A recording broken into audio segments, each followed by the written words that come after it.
আগরতলা পৌর নিগমের কনফারেন্স হলে কাউন্সিলরদের নিয়ে এক বৈঠক অনুষ্ঠিত হয়, যে বৈঠকে পৌরোহিত্য করেন mayor Deepak Majumdar. Bureau report, Tripura news 8।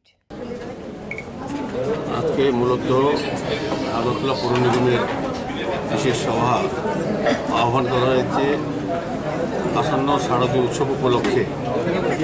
বিগত দিনে কর্পোরেশনের কাউন্সিল মিটিংয়ে যে সিদ্ধান্তগুলি নেওয়া হয়েছিল, পুজোকে সামনে রেখে আগরতলা শহরকে নতুনভাবে সাজিয়ে তোলা, পাশাপাশি নিরঞ্জন ঘাট, যা দশমী ঘাট সহ আরও 12টি আমাদের নিরঞ্জন ঘাট আছে, সেগুলিকে সংস্কার করা, তৈরি করা নিরঞ্জনের জন্য।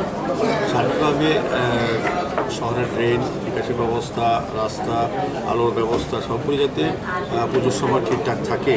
এবং যেহেতু অনেক পুণ্যার্থী, দর্শনার্থী আসে লক্ষ লক্ষ আগরতলা শহরে পুজোর সময়, সেক্ষেত্রে আমাদের পৌর নিগম বিভিন্ন ব্যবস্থা গ্রহণ করা হয়েছে। সেগুলি আজকে মোটামুটি আবার আলোচনা হবে, কতটা আমরা করেছি বা আরও কিছু প্রয়োজন আছে কি না, সেগুলি কাউন্সিলরদের সঙ্গে কর্পোরেটের সঙ্গে আলোচনা হবে। আধিকারিক আছেন, কমিশনার সাহেব আছেন, ডেপুটি মেয়র আছেন, এমআইসি মেম্বার আছেন, জোনাল চেয়ারপারসনগণ আছেন, সর্বোপরি আমাদের কর্পোরেটর এবং বিভিন্ন দপ্তরের আধিকারিকরা আছেন।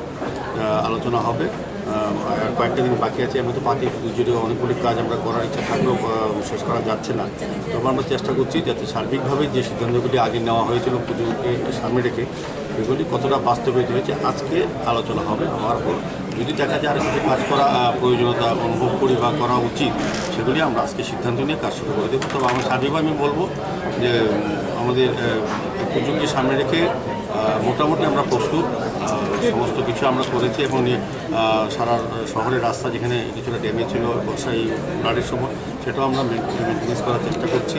আমাদের পূর্ত দপ্তর, নগর দপ্তর, স্মার্ট সিটি সবাই মিলে কাজ করছি যাতে সার্বিকভাবে পুজোটা মানুষ ভালোভাবে উপভোগ করতে পারে, স্বাচ্ছন্দ্যে পুজো দেখতে পারে। এবং প্রতিমা নিরঞ্জনের ক্ষেত্রেও আমরা কিন্তু আধুনিক ব্যবস্থাপনা, এবার একটা অন্য মাত্রা।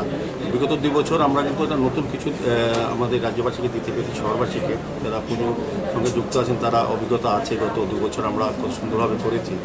এবার আমি বলবো আরও ভালো হবে, পার্মানেন্টলি অনেক কিছু করা, নতুন কিছু আমরা করছি। আগামী 7 তারিখ যদি ওয়েদার আমাদেরকে সহায়তা করে, আগামী 7 তারিখ মাননীয় মুখ্যমন্ত্রী প্রফেসর ডক্টর মানিক শাহর হাত ধরে আনুষ্ঠানিকভাবে সন্ধ্যা 6টায় দশমী ঘাটে যে আধুনিক নিরঞ্জন ঘাটে যেটা আমরা নতুন ব্যবস্থা নিয়েছি, সেটা উদ্বোধন করা হবে। স্যার, এবার